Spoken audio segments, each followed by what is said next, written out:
믿음이 좋다, 믿음이 있다. 우리는 이 믿음이 있다, 믿음이 좋다라는 증거를 어디서 찾습니까? 주일 성수를 잘한다, 52주를 안 빠지고 예배당에 잘 나온다, 헌금생활 잘한다, 선교도 잘한다, 구제도 잘한다, 베품도 잘한다, 선하게 산다, 여러 가지 기준으로 우리는 믿음이 있다, 이렇게 생각을 합니다.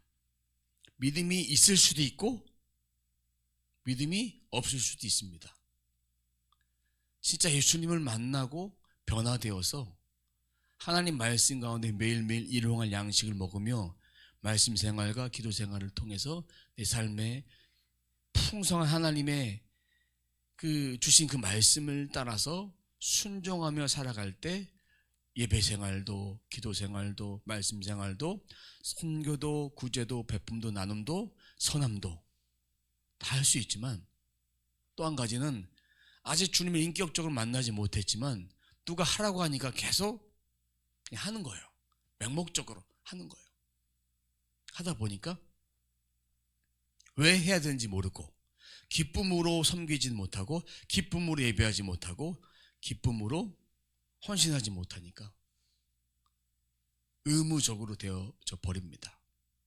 이것은 하나님을 인격적으로 만나지 못했고 말씀 생활을 하지 않으니까, 말씀에서 무엇을 해야 되는지를 모르니까 누가 하라는 대로 그렇게 하다 보니까 그렇게 된 것이고, 말씀 생활은 기본이죠 라고 말하는 사람도 있지만 기본을 안 하는 사람이 있다. 제가 예전에 상담 받으러 오신 분에게 첫 번째 질문은 그런 질문을 했습니다. 말씀 생활 하고 계십니까? 그랬더니 예, 주일날 교회 가서 설교 듣습니다. 아직 시간을 내서 따로 성경을 읽어본 적은 없습니다.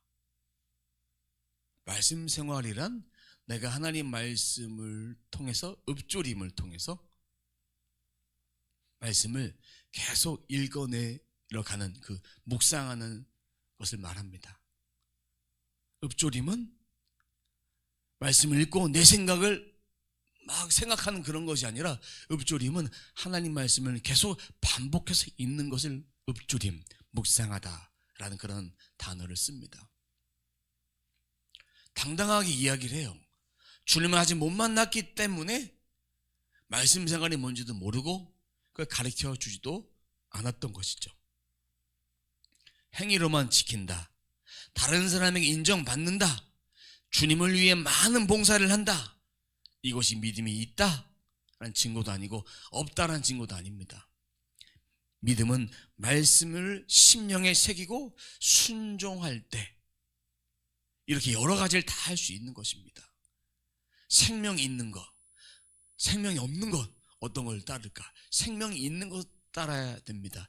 예수 그리스도의 말씀이 우리 속에 있어야 됩니다. 이런 생명 없이 율법을 지키면 구원을 얻는다, 유대인들처럼 그렇게 생각하면 어떠한 봉사도 어떠한 선행도 다 할 수 있습니다. 천국 간다는데 그 안에 하나님의 아들 예수 그리스도, 요한복음에 보니까 빛이신 예수 그리스도를 거절하고 세례 요한에게 나와 세례를 받으면, 개종을 하면 내가 구원 얻을 수 있지 않을까, 그런 사고로 나왔기 때문에 이 독사의 자식들아, 그렇게 얘기했던 것입니다. 행동으로만 의로워 보인다고 믿음이 있다, 경건하다, 아니라는 것입니다. 하나님 말씀을 내 영과 혼과 몸으로 받을 때, 하나님의 말씀을 내 영으로 충만하게 받으면 이 영에 있는 것이 혼으로 가서 내 마음을 만지시고 마음으로 회복시켜 주시고 마음이 충만하게 해서, 이 마음은 또 내가 행동할 수 있는 의지를 갖게 되니까 몸이 움직여지게 됩니다. 삶이 바뀌어지게 됩니다. 이렇게 되어야 되는 거예요. 근데 만약에 이런 과정 없이 이거 하면 복 받아, 이거 해야 돼 라고 말해서 하게 되면 이러한 신앙생활은 언젠가 바닥이 난다. 지치면 넘어지게 돼 있다. 말씀을 가까이 해라. 힘이 들어도 말씀을 읽어라. 어려워도 말씀을 읽어라.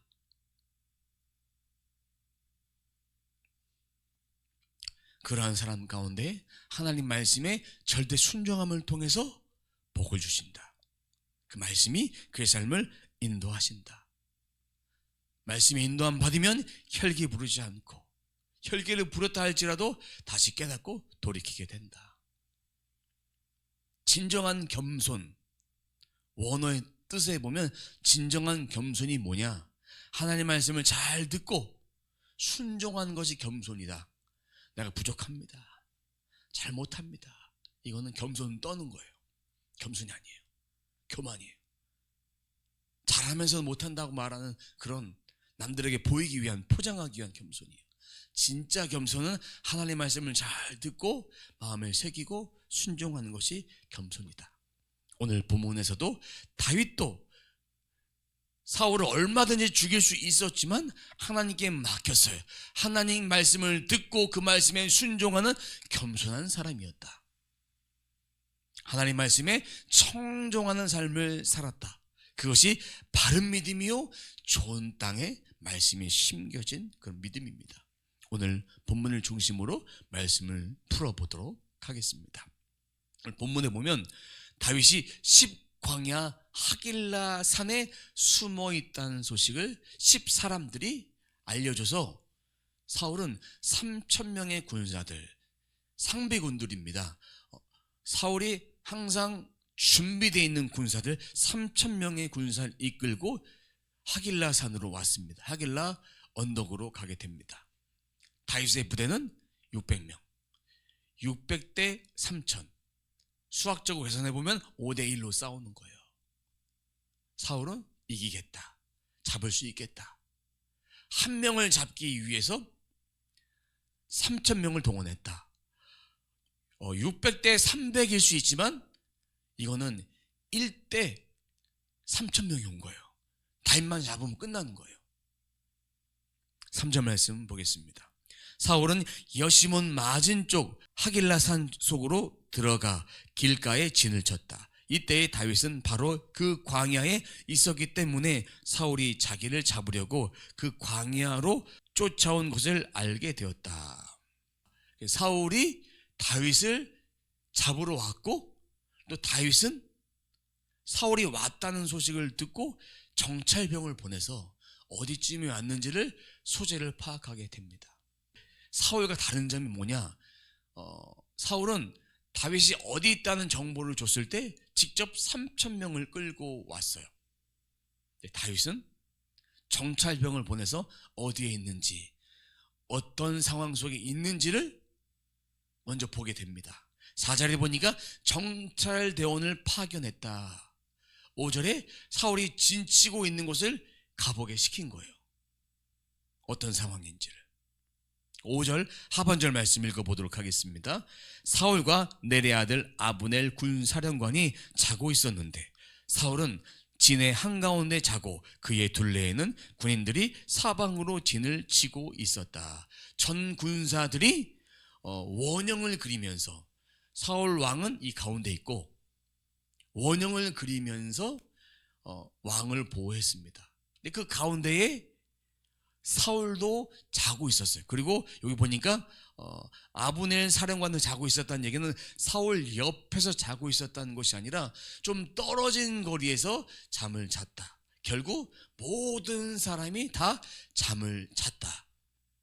누워서 다 잠을 잔 거예요. 이상하지 않습니까? 이렇게 누군가를 잡으러 오거나 또 전쟁을 할 때 보통 병사라면 보초를 섭니다. 일반 군인도 보초를 서는데 지금 상황 속에서 보초를 서야 되는데 다 자고 있었어요. 그러면 다윗이 아비새를 데리고 이 상황 속에서 들어간 거예요. 둘이 들어간 거예요. 7절 하반절 말씀 보겠습니다. 사울이 진의 한가운데 누워 자고 그의 머리맡에는 그의 창이 땅바닥에 꽂혀 있었고 아브넬과 군인들은 그의 둘레에 사방으로 누워 있었다. 다 자고 있었다는 얘기입니다. 왕 아브넬, 군인들 모두 다 잠을 자고 있었습니다. 사울 머리맡에 창이 있었는데 이 창은 뭐냐? 사울이 악한 영이 들었을 때 다윗을 벽에 박아버리려고 했던 그 창을 가지고 왔어요. 그 창을 머리맡에 두고 잠을 잔 거예요. 보통은 전쟁 시에만 머리맡에 두고 머리맡에 세워두고 자는데 사울은 전쟁이 아닌 평상적인, 그러니까 다윗을 찾으러 왔을 때도 이것을 머리맡에 두고 잤던 거예요. 이것은 자신의 위엄을 나타내는 거예요. 너희들과 나는 다르다. 나는 왕이다. 이것을 나타내기 위해서 3,000명 군대를 통해서 잡으러 왔을 때 순번을 정해서 보초를 서야 되는데 다 잠을 자고 있었다. 그 이유는 12절 하반절의 말씀에 나와 있습니다. 함께 보도록 하겠습니다. 주님께서 그들을 깊이 잠들게 하셔서 그들이 모두 고나게 잠들어 있었기 때문이다. 주님께서 잠들게 하셨다. 초자연적인 역사로 잠들게 하셨어요. 피곤했지만, 다윗을 잡으러 와서 피곤했지만 하나님이 다윗을 살리기 위한 하나님의 계획하심이었다. 야밤에 적진에 들어갔을 때 사울이 잠들어 있는데 아비새가 다윗에게 이런 말합니다. 우리를 위해서, 다윗을 위해서 이 사울 왕을 넘겨주셨습니다. 제가 한 방에 찔러 죽일 수 있습니다. 찌르도록 명령을 내려주십시오 라고 얘기하는 것이에요. 8절 말씀 보겠습니다. 아비새가 다윗에게 청하였다. 하나님이 오늘 이 원수를 장군님의 손에 넘겨주셨습니다. 제가 그를 당장 창으로 찔려 땅바닥에 박아 놓겠습니다. 두 번째를 끝없이 한 번이면 됩니다. 이전 본문에서 사울 왕이 다윗을 벽에 못 박으려 했을 때 죽이지 못했어요. 근데 이 아비새는 땅바닥에 찔러서 그대로 꽂아서 죽이겠다. 다윗을 대신해서 죽이겠다. 그때 다윗의 대답은 9절 하반절. 하나님의 기름 부으신 종을 죽이면 안 된다. 그 벌은 면치 못한다. 이 전장에서, 전전장인가요? 그 나발 사건 아시죠? 하나님의 기름 부으신 종에 대해서 그 종을 업신여겼어요. 보호해주고 그들에게 대가를 지불해야 되는데 업신여김을 통해 하나님이 그를 다루셨어요. 그래서 그는 나중에 숨을 거두게 됩니다. 그리고 하나님이 기름 부으신 종을 누가 죽였습니까? 사울의 종 도액이 죽였어요.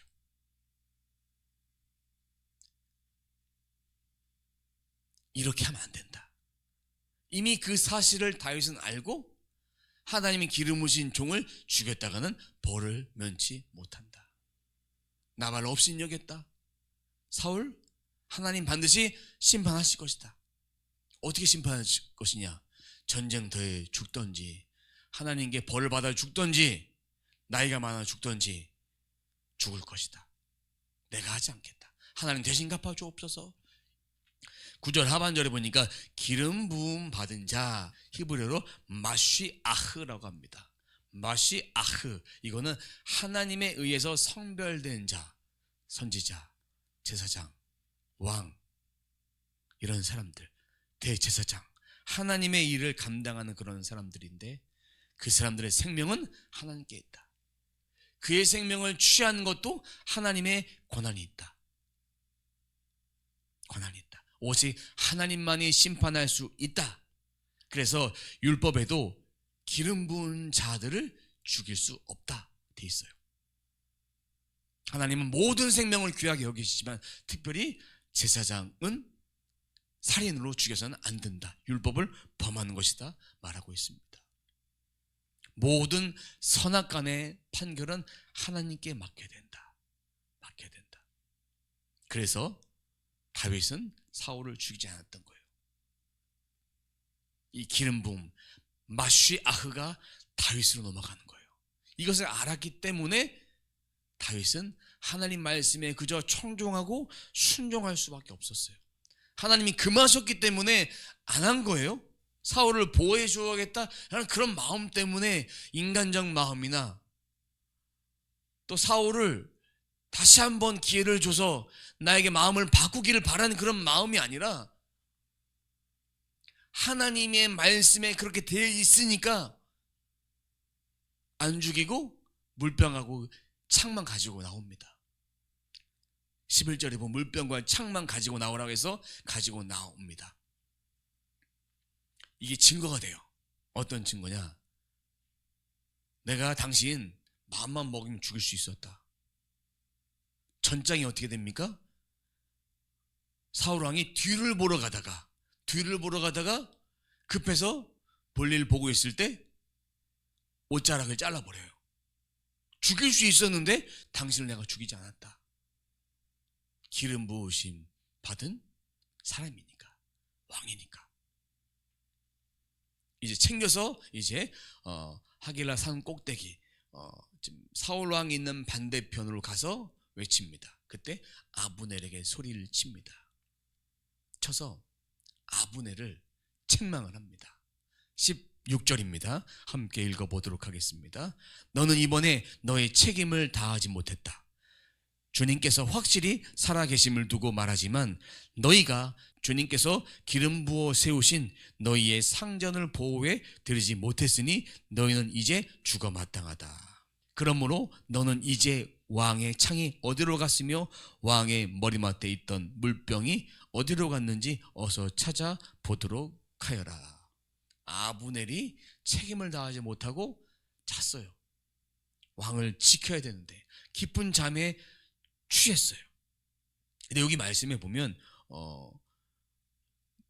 이번에는 너의 책임을 다하지 못했다라는 그런 말을 개역개정 성경에 보면 내가 행한 이 일이 옳지 못하도다 이렇게 번역하고 있습니다. 그럼 행한 일은 뭡니까? 히브리어로 아사라고 하는데, 아사는 뭐냐면 일하다, 행하다, 만들다 뜻이 있는데, 이 아사라는 단어가 하나님께서 쓰실 때 그리고 인간에게 사용될 때 두 가지 뜻이 있습니다. 그럼 하나님께 사용될 때는 하나님께서 표적과 초자연적인 기사를 보여주기 위해서, 그러니까 예를 든다면 홍해 바다를 건넜을 때 바닥은 진흙 바닥이 아니라 건조한 바닥이 되고 옆은 기둥처럼 되었어요. 이스라엘 백성들이 건너는 쪽은 그렇게 건널 수 있게 하셨어요. 근데 홍해 반대편에 있는 그러니까 애굽이 치러 왔을 때는 그들은 앞이 보이지 않도록 그를 수장시켜서 다 죽여버렸어요. 이것이 모든 이방 나라의 표적이 되었어요. 이때 아사를 씁니다. 하나님이 개입하셨다, 이 증거로. 그리고 사울의 군대를 잠재운 것도 하나님이 행하신 거예요. 표적이 되는 거예요. 두 번째는 인간에게 사용될 때는 규례와 법도를 지키는 것인데, 그냥 말로만 지키는 것이 아니라 행동으로 지키는 거예요. 행동으로. 그럼 아브넬에게 적용한다면 왕을 지키지 못했고 같이 잠을 잤다. 그러니까 아사, 너는 행하지 못했다, 옳지 못하다 라는 그런 단어를 이곳에서 쓴 것입니다. 다윗을 쫓아 하길라까지 오느라 피곤해서 잠을 잤지만 왕을 보필하지 못했던 것은 잘못이에요. 지금 사울 군대의 모습은 하나님이 제압하신 거예요. 하나님이 초자연적으로 재워주셨어요. 증거로 하나님이 아사를 행하셨다. 아사, 왕을 지키지 못했다, 잠을 잤다, 주님께 세워주신 기름 부은 왕을 지키지 못했다. 다윗의 책망에 대해서 아브넬은 아무런 말을 하지 못하는 거예요. 다윗의 목소리를 들은 사울왕 17절 상반절에 이렇게 이야기합니다. 나의 아들 다윗아, 이것이 정말로 너의 목소리냐? 나의 아들아. 여기서 들어보지 않았습니까? 엔게디 동굴에서 다윗이 사울의 올장을 잘랐을 때 나의 아들아. 그때 돌이켰죠. 순간에 후회한 거죠. 개역개정성경 18절 함께 읽어보도록 하겠습니다. 또 이르되 내 주는 어찌하여 주의 종을 쫓으시니이까? 내가 무엇을 하였으며 내 손에 무슨 악이 있나이까? 이렇게 말하면서 다윗은 사울에게 내가 뭐 잘못했냐? 당신을 죽이려 했냐? 아니다. 무슨 악을 행한 일이 아무것도 없다. 근데 왜 나를 쫓냐? 이 쫓으시니까 라는 그런 말을 히브리어로 라다프라고 합니다. 라다프는 뭐냐면 뒤따르다, 추격하다, 박해하다, 괴롭히다. 왜 나를 괴롭힙니까? 나를 추격하십니까? 이 단어는 전쟁이나 복수를 위해 추격하는 거예요. 그럼 사울 입장에서는 다윗을 왜 복수하느냐? 다윗이 죽어야 내 아들 요나단이 왕이 되니까. 원수라고 생각하는 거예요.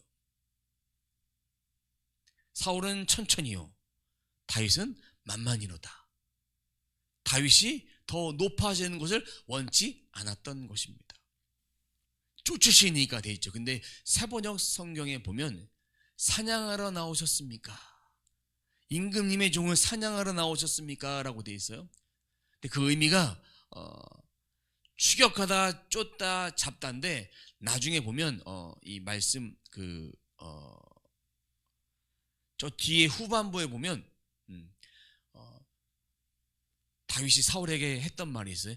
메추라기를 잡듯이 이 사방에서 빈대를 어떻게 사냥할 수 있겠습니까?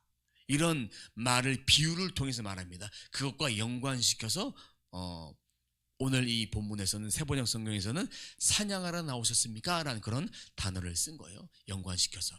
자, 그래서 오늘 다시 말씀으로 돌아가서 내가 무엇을 하였으며 내 손에 무슨 악이 있나이까?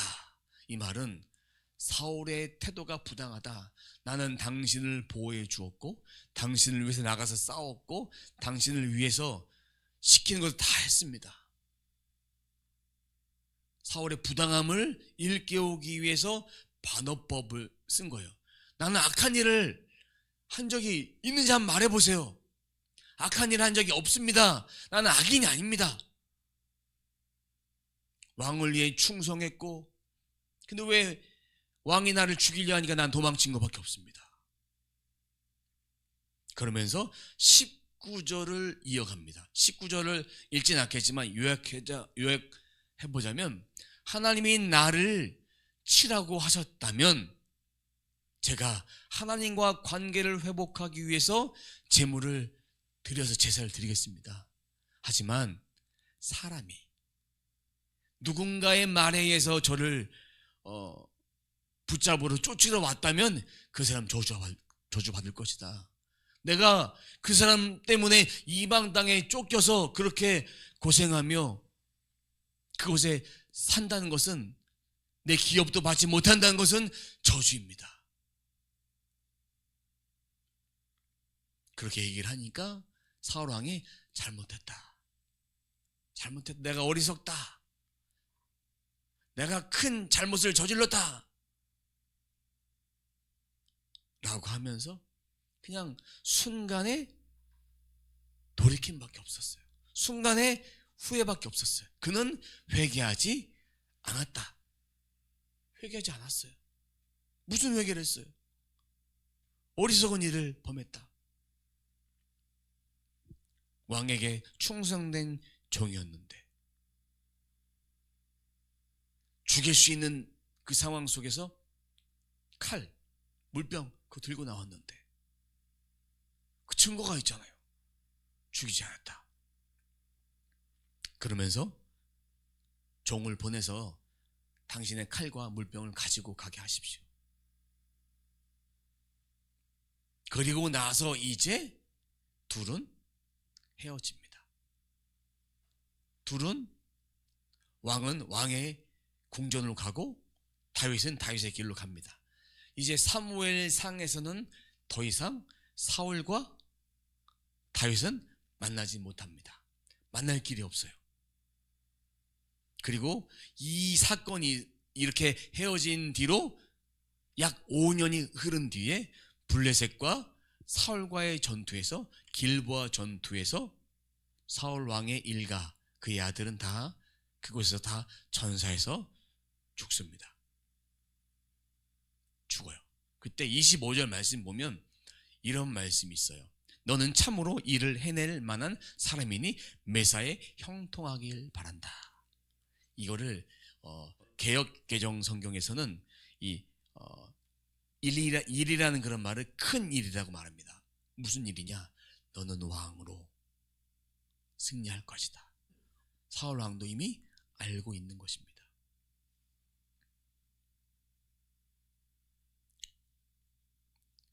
다윗은 자기 길로, 사울도 자기 길로. 이 일이 종결되었다라는 그런 의미로 쓰여지고 있습니다. 하나님이 얼마나 다윗을 사랑하셔서 보호하셨습니까? 보호하신 이유는 구속사의 큰 뜻을 이루기 위해서 다윗이 살아서 통일 왕국을 이루어 가야 되기 때문에, 그리고 다윗의 자손 예수 그리스도가 이 땅에 오셔서 십자가를 지시고 부활하시고 승천하셔서 다시 오셔야 되기 때문에 이 다윗의 자손을 하나님께서 긍휼히 보신 거예요. 남겨두신 거예요. 사랑하는 성도 여러분, 오늘 말씀을 통해서 말씀 순종이 어떤 것인지, 말씀에서 하지 말라고 하니까 안 한 거예요. 말씀에서 하면 안 된다고 하니까 절대 순종한 거예요. 그러한 다윗을 통해서 하나님의 뜻을 풀어가듯이 우리도 하나님 말씀 붙잡고 그 말씀에 순종할 때 우리 인생에도 풀림의 역사가 있다. 이 말씀을 다윗에게만 적용하지 마시고 나를 향해서 하나님이 귀한 뜻들을 풀어가기 위해서는 우리의 순종이 필요한데, 순종은 이해가 안 돼도 순종하는 것이고 이해가 돼도 순종하는 것인데, 그 순종을 통해 하나님은 우리를 기쁘게 보신다. 기쁘게 보신다. 우리는 살아가다 보면 왜 내 인생은 이 모양입니까? 내 인생은 이거밖에 안 됩니까? 뭐 이런 여러 가지 이야기들을 하면서 불평을 할 수 있습니다. 이런 고백은 하나님의 신실하심을 경험하지 못한 사람의 입술에서 하는 거예요. 말씀이 이해가 돼서 아멘 하는 사람, 세상에 0.0000001%도 안 됩니다. 거의 없어요. 하나님 그렇게 만드셔서 다뤄가면서 말씀이 깨달아지도록, 이해가 안 돼도 순종했을 때 하나님은 다윗에게 향한 하나님의 복을 허락해 주신다. 그럼 왜 이렇게 인생이 막힐까? 하나님 앞에 믿음의 삶으로 걸어가기 위해서 우리를 만들어가기 위해서 우리를 이렇게 고난 주신 하나님의 징계도 있지만, 또 한 가지 징계는 하나님이 주신 것이 아닌 내가 하지 않아도 될 일들을 잘 분별하지 못해서 그렇게 받는 고난도 있다. 그리고 원수마귀 사단마귀가 주는 곁길로 가서 시험 받고 실족해서 넘어지도록 만드는 그런 고난도 있다. 그 잘 분별하셔야 됩니다. 어떤 고난을 내가 받고 있는지. 이 고난을 뛰어넘기 위해서, 이 고난을 받지 않기 위해서 우리는 이 상황 가운데 하나님 제게 말씀해 주십시오. 제가 그 말씀을 듣겠습니다. 말씀을 듣기 위해서는 가만히 있으라, 들으라, 그것이 아니라 말씀을 읊조리는 가운데에 말씀을 내게 하신다. 그것이 묵상이다. 원어에 본 묵상은 말씀을 읽고 가만히 생각해서 어떤 말씀일까? 막 머리로 막 떠올리는 게 묵상이 아닙니다. 말씀을 읊조리면서 반복해서 한 단락을 반복하든 말씀을 통으로 계속 읽어가면서 반복을 하던, 하나님을 생각하면서 하나님 어떤 분일까 하면서 말씀을 읽어가면서, 나에게 어떤 분일까 말씀을 읽어가면서 그렇게 음성을 듣고 음성을 통해서 하나님의 말씀에 순종하는 것입니다. 그때 우리 인생에 풀림의 역사도 있고 마귀가 주는 고난도 떠나가고, 그리고 인간의 잘못된 정욕과 욕심을 통해서 받게 되는 고난도 사라지게 되고, 하나님께서 우리를 만들어 가시는 믿음의 장성한 분량이 이룰 수 있도록 그렇게 되어진다. 이것은 어느 날 갑자기 한 번에 되는 것이 아니라 말씀을 내 심령 속에 묵상하며 읊조리며 심겨져 갔을 때에 열매를 거두게 된다. 이해가 되어도 아멘, 이해가 되지 않아도 아멘. 그러면 그 말씀의 씨앗이 우리들에게 심겨진다. 일단 읊조려라. 마음을 열고 읊조려라. 그것을 통해서 하나님이 일하신다. 하나님은 그러한 믿음의 사람을 통해서 지금도 초자연적인 역사를, 초자연적인 돌파를 원하시는데, 주기 원하시는데 말씀대로 순종해야만 그것이 된다. 한번 아멘하고 포기하고 낙심하지 마십시오. 한번 아멘했는데 왜 안 됩니까? 계속 말씀에 대한 순종으로 아멘으로 나아가십시오. 읊조리는 건 매일 읊조리십시오. 읊조렸을 때 하나님이 그의 영과 혼과 몸을 다스리신다. 계속 아멘으로 나아가면 그렇게 우리 안에 하나님 말씀을 통해서 묶인 것들이 조금씩 풀어질 것이다.